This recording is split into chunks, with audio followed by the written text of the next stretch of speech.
Vamos fazer essa revisão aí de função quadrática. Vamos relembrar algumas coisinhas. Começando aqui com a expressão que escreve a função quadrática, também chamada de função polinomial do segundo grau. Ela é escrita dessa forma, f de x ou y, tá certo? É muito comum trocar pelo y no lugar de f de x, igual a ax ao quadrado mais bx mais c. O a obrigatoriamente tem que ser diferente de zero, porque senão você vai cancelar esse termo que está ao quadrado, e ela vira uma função afim, uma função de uma reta, tá? Bom, ax ao quadrado mais bx mais c. Essa é a função polinomial do segundo grau, também chamada de função quadrática. Alguns elementos importantes para se lembrar a respeito da função quadrática. Primeiro, o gráfico. O gráfico é uma parábola, né? Vocês se lembram bem como é que constroem uma parábola. Essa parábola aqui está voltada para cima, a concavidade que a gente chama, e essa outra que eu estou mostrando para vocês aqui do lado está com a concavidade voltada para baixo, tá? Bom, primeira coisa importante de lembrar é o que faz a concavidade ser voltada para cima ou para baixo, tá? Se vocês estiverem bem lembrados, o valor do a na função, o valor desse a, deixa eu passar aqui o mouse, o valor do a, é justamente o que faz a concavidade ser para cima ou para baixo, tá? Quando o a é positivo, a concavidade é para cima. Quando o a é negativo, a concavidade é para baixo. Então, são conceitos importantes para que, sempre que você vê uma função, você já consegue, se você vê o a positivo ou negativo, você já consegue, às vezes, eliminar alguns itens, dependendo da questão. Outro conceito importante de ser relembrado é o conceito de raízes. Raízes de uma função. Bom, existem 3 cenários possíveis para a gente analisar as raízes. Eu trouxe aqui para vocês os 3 gráficos possíveis. Claro que a gente pode inverter as concavidades para baixo, dependendo do valor do a. Eu estou com todas as concavidades para cima, mas não perde a generalidade do que eu vou analisar. Nesse primeiro gráfico aqui, o gráfico da esquerda, a gente vê que a parábola toca o eixo x, que é esse eixo horizontal, em 2 pontos, tá? Como ela toca em 2 pontos, a gente tem 2 raízes distintas. Nesse caso aqui, o x1 é diferente do x2, tá certo? O x1 é diferente do x2. No caso do meio, o x1 é igual ao x2. A parábola toca o eixo x em um único ponto. E no terceiro e último caso, a parábola não toca o eixo x. A gente não tem raízes. Geometricamente, a raiz é isso. São os pontos onde a parábola toca o eixo x, tá? Geometricamente, é isso que significa as raízes. Mas vocês lembram como calcular as raízes? Você vai pegar a sua função, f de x, e vai trocar onde tem f de x por zero. Você vai trocar f de x por zero, tá? Então, você fica com a equação do segundo grau. Ax ao quadrado mais bx mais c igual a zero. Lembrando que o a é diferente de zero. Então, você vai ficar com essa equação, tá? Bom, tendo essa equação em mãos, como é que a gente calcula as raízes? Uma fórmula bem famosinha, né? É a fórmula de Bhaskara.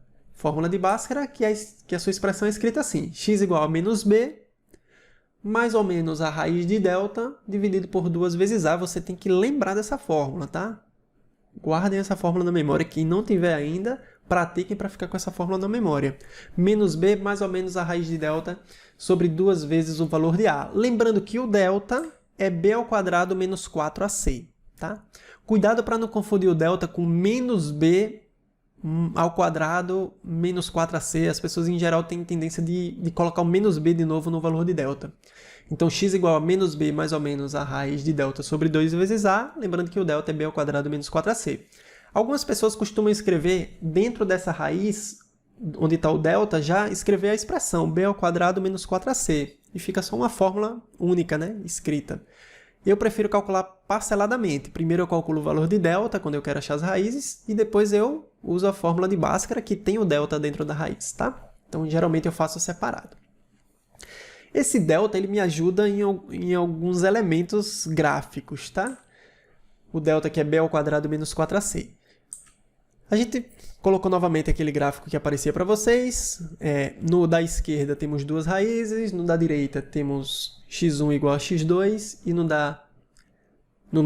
do meio, no caso, né, o x1 é igual a x2, a parábola toca em um único ponto, e no gráfico da direita, da extremidade direita, a gente tem a parábola sem tocar o eixo x, ou seja, a gente não tem raízes, tá? Quem determina a quantidade de raízes é justamente o delta, que a gente pode chamar também de discriminante. Esse delta diz quantas raízes essa função vai ter. E aí, Hélio? Hello. Janderson por aí. Socorro. Dona Socorro por aqui. Muito bem. O delta, se ele for positivo, a gente tem duas raízes. Lembra que para achar a raiz de uma equação é x igual a menos b, mais ou menos a raiz de delta sobre 2 vezes a. Mais ou menos a raiz de delta. Se o delta é positivo, por exemplo, 9, eu vou ter mais ou menos a raiz de 9, mais ou menos 3, né?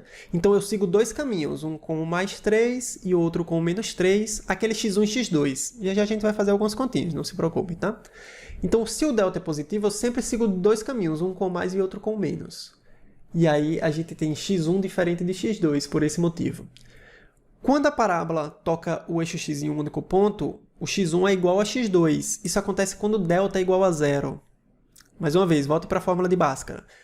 X igual a menos b, mais ou menos raiz de delta. Mas se o delta é zero, eu vou ter mais ou menos zero. Mais ou menos zero nem influencia, né? Então você fica só com a raiz igual a menos b sobre 2a. Nesse caso, a gente tem o x1 vai ser igual a x2, tá certo? Seguir com o mais zero ou com o menos zero vai dar no mesmo canto. E o terceiro e último caso é quando não tem raízes, é porque o delta é negativo, né? Raiz de um número negativo não vai existir no conjunto dos números reais, tá? Trabalhando no conjunto dos números reais, a raiz de um número negativo não existe. Então, sempre que eu acho o delta negativo, eu não tenho raízes. Logo, o seu gráfico ou está todo em cima do eixo x ou está todo embaixo. Ele vai estar todo em cima quando A for positivo, com cavidade para cima. Ele vai estar todo embaixo quando A for negativo, com cavidade voltada para baixo. Beleza? Seguindo aqui. Grande Jair, belezinha? Estamos por aí.